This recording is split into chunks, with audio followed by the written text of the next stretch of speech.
Hey guys, so this is take 2 of said paranormal storytime videos. I'm doing amateur hour vertical filming because it didn't work on my Mac, and I will try to figure it out so it's not like this, because I know people get annoyed, and that's perfectly fine. And I can't do it sideways because I can't find my face, and I can't look directly at the camera because it's a weird fun tick that I have. So hi! Welcome to my ramblings, part 1. A few things. I do have the AC on. It might kick on during this time.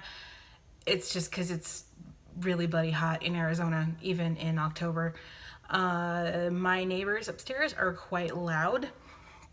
It sounds like they're cattle ranchers, as the Romanian gymnasts have moved out. And I was privy to a ghetto version of the balcony scene from Romeo and Juliet last night that kept me up till 11. As I said before, this is take 2, and it's been like a couple hours between when I taped, just because if you don't follow me on social media at all, on Facebook or Twitter or whatever, but definitely on Facebook, I was read to filth yesterday and today, and that's fine. People have their opinions and whatever. It's just a thing.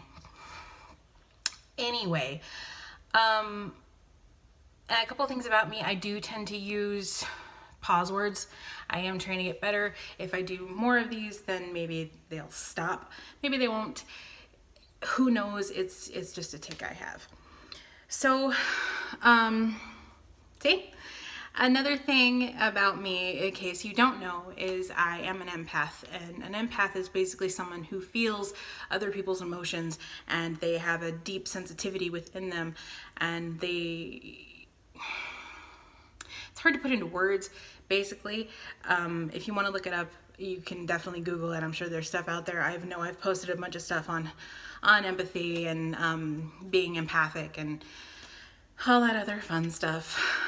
So that right there made me sensitive to paranormal type things, and I firmly believe that both places and people can be haunted. I've lived in haunted houses, and I am haunted myself because things tend to follow me, and it's scary. Sometimes it's not. Sometimes it actually turns out to be pretty cool. Let's see. What else am I talking about today? So that's a little bit of history about me. If you don't know me, you probably don't follow me on social media, but hey, my name's right there. I'm Sarah. I live in Arizona. I am 37. I'm a mother of 2, and currently going through a really tough time right now, but that's okay. But I wanted to do this video because Halloween is my favorite holiday, and I love spooky stuff, even though it scares the crap out of me. So I'm going to be doing more of these, especially if you guys want more of them. I'm sorry that the editing will be sucky, because I'm a noob, and that's okay. I'm kind of cute, so trade off.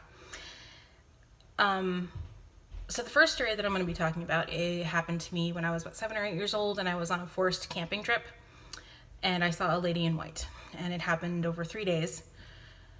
And I'm going to try to explain what I saw and explain how I felt during that, and kind of explain what I saw this doing.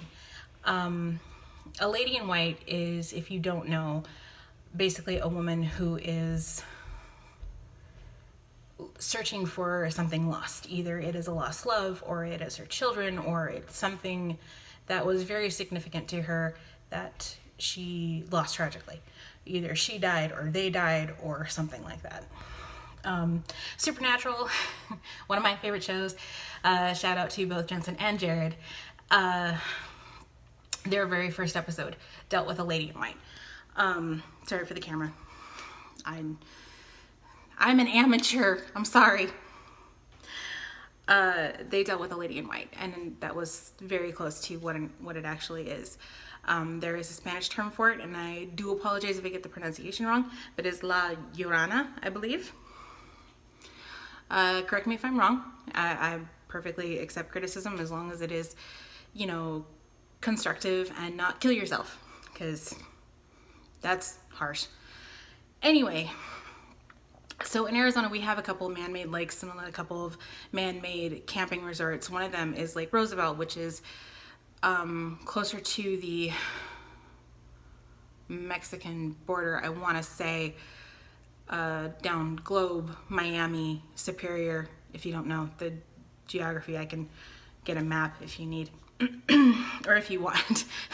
Basically, Globe's kind of a throwaway town. And so they have this lake there, and there's a camping thing there, and we were at Lake Roosevelt on a forced camping trip, like I said. It was probably me, my mom, dad, my little brother, and most likely our grandparents. So how the sleeping arrangements went is my brother would have his own tent, my mom and dad would be in one tent, my grandparents would be in their Winnebago, and I would be in the van that we had. And it was very A-team van. It was black and red, and it was huge, and it didn't have windows in the back. But it did have both side and back doors that opened. They opened out. They had like the, I don't know what you call them, but they you know, they had the doors that swung open on either side. And so when I was sleeping in the van, because it is so stifling hot in Arizona in the summertime, even if you're by the water, because that's worse, I had them both open so that airflow could come in and kind of keep me cool when I was trying to sleep. I also suffer from insomnia a lot. I even suffered from it when I was a kid growing up. It's never really gone away. Sleeping aids don't really work. It's just a thing. I deal with it. I can function pretty well, although I'm cranky without sleep. So we were there probably a total of 3 days, like 3 nights, 4 days, that type of thing. And so I was sleeping in the van, and well, I was trying to sleep in the van, hence where the insomnia comes in, and I wasn't falling asleep. So I was a kid, very bored, with no electronics whatsoever to keep me occupied, nothing to read because it was too dark, and just left there with whatever. And I don't know what time it was, but I'm pretty sure it was early in the morning, maybe 2, 3 o'clock in the morning, when I see this mist roll in, and it's only about 5 feet in diameter. It was like a circle, and there was this woman kind of gliding along in it. Now, where we parked, we were right next to the water line where the lake met the sandbar that we were at, and I followed this woman. I didn't follow her physically, followed with my eyes, because that's terrifying to see. And she just kind of floated down to the lake. She was about average height, so I'm gonna say about 5'5", maybe 5'3", like how tall I am. And she had this like silvery white mist just kind of encircling all of her, and all I really felt around her was this genuine sadness, and it kind of made me want to go and talk to her, but part of me said not to, so I listened to that part of me. I'm not really sure if legend or lore states that they're they're evil in any way, or they will harm you in any way, unlike the Supernatural episode when it tried to kill Sam. And she just felt sad to me, and that made me feel sad. Excuse me. And I watched her for a few minutes, and she just stood there by the water line and then just disappeared. I eventually fell asleep, and then the next day we did all the fun lake things, like we went swimming, even though I have an irrational fear of fish. And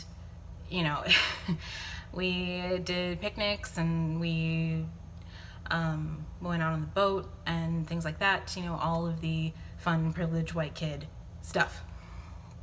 And then later that evening, after we had the campfire and we had dinner and everything like that, we all went to our separate sleeping quarters, and around the same time she rolled in. I remember waking up to see her this time instead of just being awake for her. It's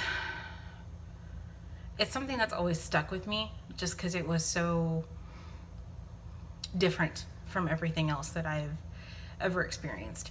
And again, it just felt that sadness just radiating off of her, and it made me feel horrible for her. Like I wanted to go and comfort her, but being 7 or 8, I really didn't know what to do. I'm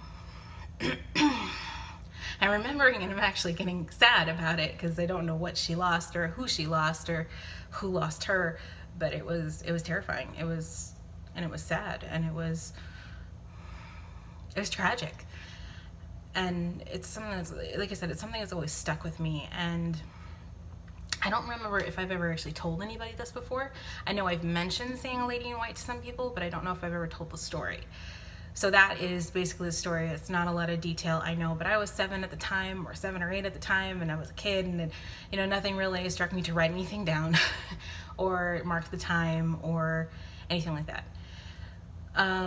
So that's the conclusion to this first paranormal story time. I like hearing myself talk. I just don't like listening to myself talk. So if you have any questions, I will be feel free to ask them. Either, you can hit me up on Facebook, you can hit me up on Twitter or on Instagram, or even YouTube in the comments. I'm gonna pretend to be an actual professional YouTuber and say, hey, subscribe to my channel if you want more, and give me a big thumbs up. And I would really like to do a whole series on these. It doesn't really matter if they get a lot of attention or not, because I really never get any attention. So, but for the people who do watch this, I hope you enjoyed it. If you did, please let me know. I feed off of encouragement. It only makes me want to get better for you guys and everything like that. So that is the first one in this series. There's a ton more. I've been seeing and hearing stuff and experiencing things since I was about 5 years old, and it has continued until I was 37. So a good 22 years. No, that's not right. That's not math. Is it? Yeah, 22 years. Sorry, I'm not good at math. It's not a strong suit. Again, cute. Trade-off. So that's it for that story. I guess, yeah. Leaving off again, if you guys want more, just let me know. Hopefully I'll have my hair done so you don't see all these fun gray hairs. And maybe I can do like a creepy get ready with me, and you can see all my mediocre makeup techniques. That'll be fun. All right. I'm going to sign off because I've been talking for 13 minutes straight, and it's really quiet in my house, and that freaks me out, so I need noise. All right, I love you guys so much. Thank you for showing interest in this and letting me do this, and bearing with me while I go through all my mood swings.